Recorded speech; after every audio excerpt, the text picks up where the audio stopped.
berdoa bisa menerima mesti. So aram kita itu bukai kita sudah habis lagi. Aram kita sebenarnya shall we rise? Haleluya. Oh ya Rabbi. Ini dia kati diri kita. Ini dia kati kita. Prepare our heart to welcome the Holy Spirit. Sedia kati kita ngagai Tuhan. Haleluya. Kuya karabashandara.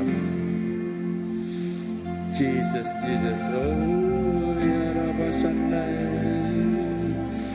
Tuhan kami ngelalu kenuan.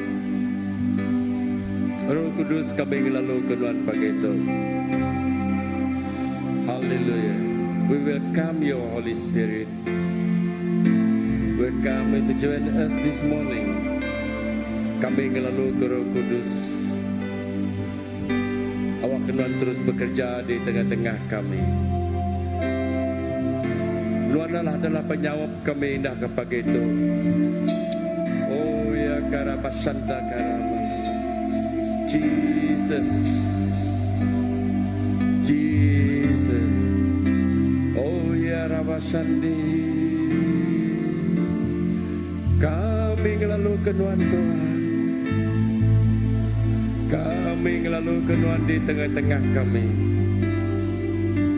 Balam jadi bersedialah kita. Bersedialah kita menerima ia datai begulai ke kita pagi itu. Serah ke secara roh mas menganuan gaya. Awak kaya di bertakta lu berjaku bertetapi ku kita. Awak lebuh maya kita nyembah mujian dia kita dekat asai kia membetelai kau kita. Dia kita dekat asai kia membuat bersih jago ke kita. Lalu jagonya cukup bertinggal kita dalam hidup secara pribadi kita. Haleluya Jesus. Oh Roh Kudus. Roh Kudus. Yes Lord, we welcome you right now. Kita ngasih Tuhan bisik kau kita.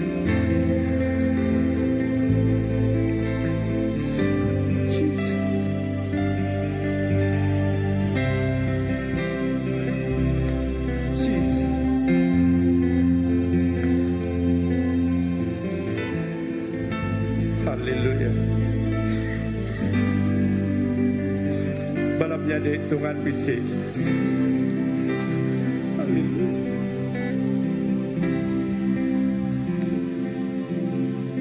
Jesus. Terima kasih Tuhan. Tuhan ngelawak kita.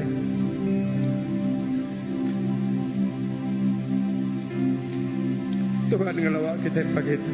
Haleluya. Jesus. Oh Roh Kudus bekerja menuan di tengah kami. Tuhan bekerja mana dalam setiap pribadi kami ke itu.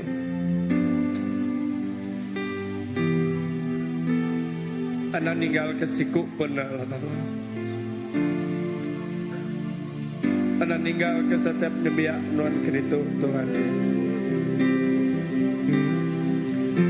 Kami mau tahun keterubah, minggu keterubah Tuhan cukup berti ngaget hatiku kami. Indah maka kami bagi kita yang belum we should start with a good start. Guna kestamina kita ke pagi itu. Guna ketenaga kita pagi itu kita berjalan dalam rumah kita.